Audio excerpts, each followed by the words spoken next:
words and actions equal judgment. A wise person is careful to order his words and actions rightly. Why? Well, today I'm going to answer that question, and that because every time we say anything in a group setting, or two or more, or even by our saying something before God, we're judged by our words and our deeds and our actions. So let's get started.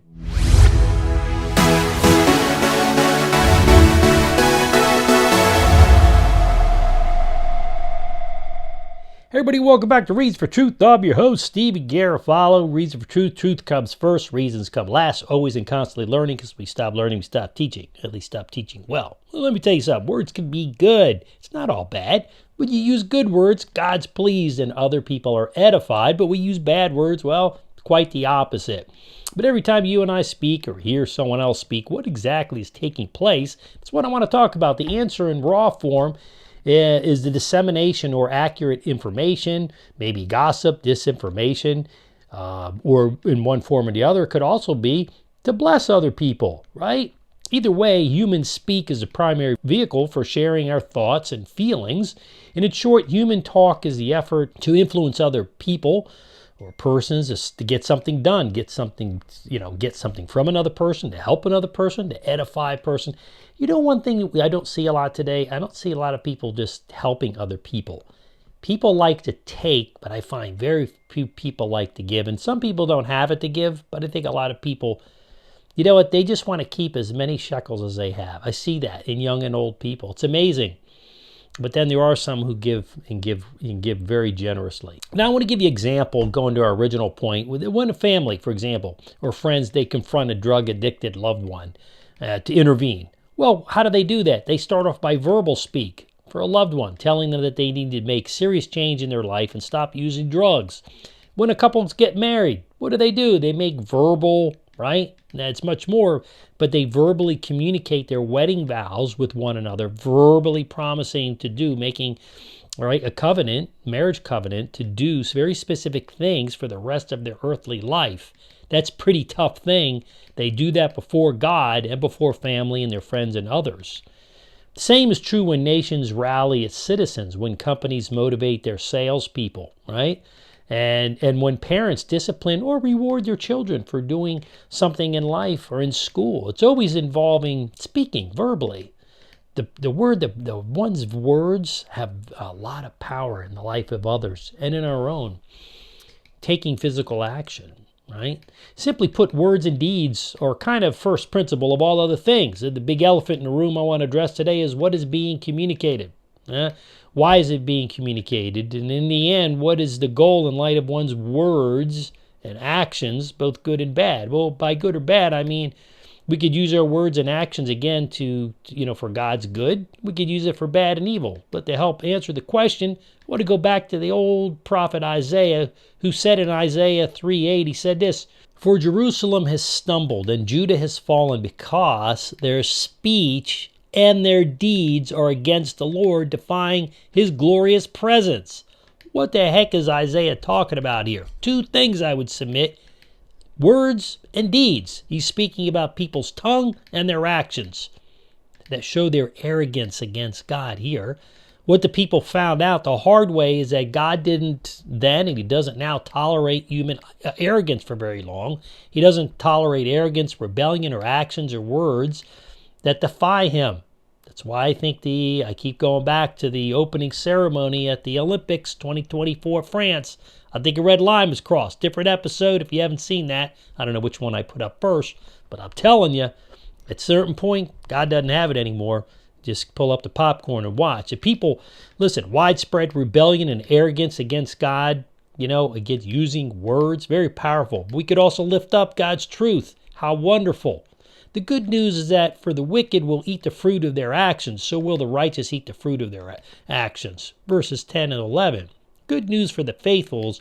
While the nation would experience judgment here, going back to Isaiah, it would go well for the righteous in God's eyes. As Judah's rulers oppressed the general public and led them astray, the Lord would in turn come out to convict his people and punish those who have sought personal gain and security through what? Oppression and theft. Isaiah 3:14-15. But the reason for such destruction would come upon Judah, verse 1, is that everything the nation said and did, their words and action, were against the covenant with God. The people defied God, and they were open about their sin, much like the Sodom and Gomorrah, right? Sodom in Genesis 18:20 and the opening Olympics 2024. Therefore, their impending judgment and disaster was brought on by none other than themselves.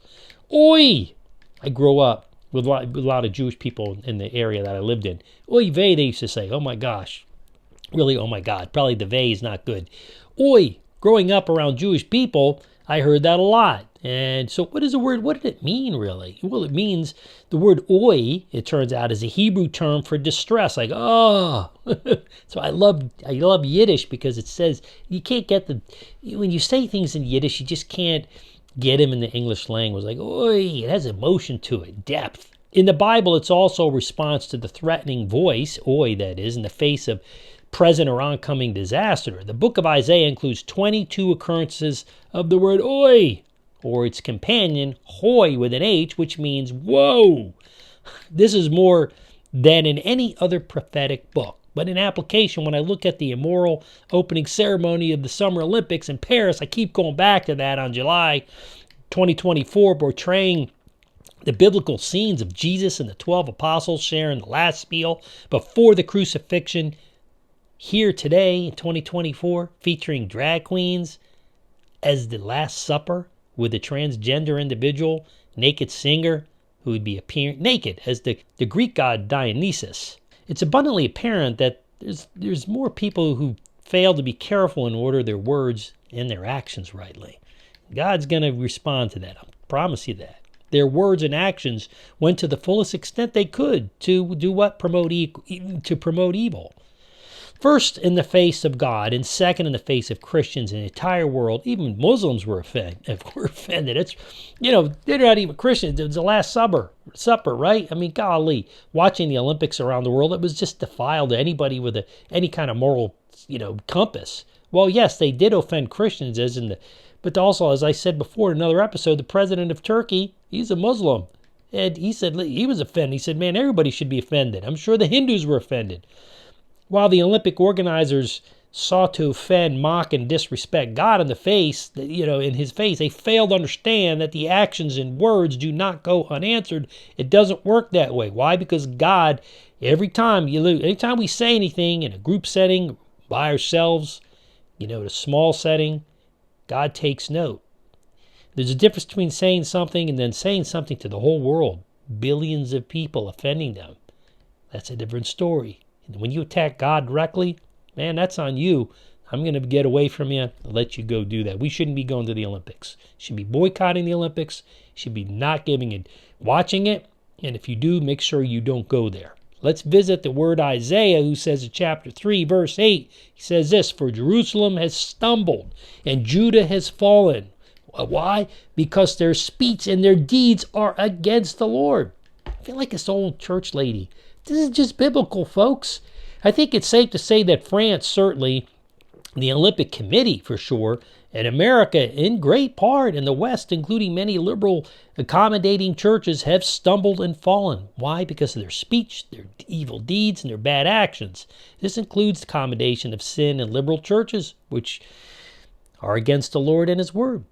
Listen, you can't accept sin. You wouldn't accept a bunch of... Listen, you can accept simple people into your church because everybody's a sinner.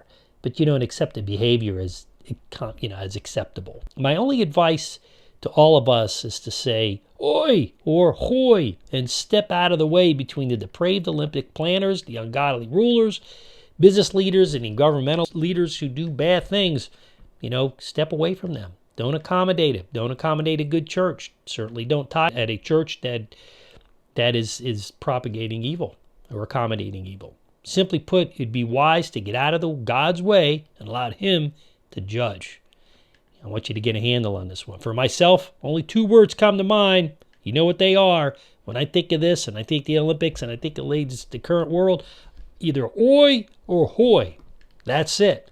And outside of that, I say, well, you're on your own.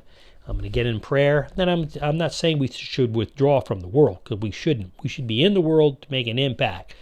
but you should not be part of disgracing God verbally. At that point, you do have to step away at times. Sometimes it gets this, that. You go to attack God directly, it's time to leave it alone, right? That's why I say don't go. Don't go to the Olympics. Don't do any of that. Let them feel the pain, right? Financially, because that's what means everything to them. That being said, hey, make sure you do a couple things. You need to get equipped. You can do that at equippedacademy.com. That's my online training organization. It's an academy. You're going to love it. There's great certificate courses, quizzes. And then also join my community, StephenGarofalo.com. Put a link for that below. Join it. What are you waiting for? I don't care where you're at. Asia, Cambodia, China, Japan. Join up that community. Come on in. We let you go ahead and apply it to your culture, your life, even Europe, the United States. Join me, StephenGarofalo.com. And in the end, make sure, bam, Gonzalo Sinistro, Italian right hook. Make sure you subscribe, hit that alert bell. You're going to miss any more episodes. For now, I'm your host, Stephen Garofalo, and this is your Reason for Truth for today.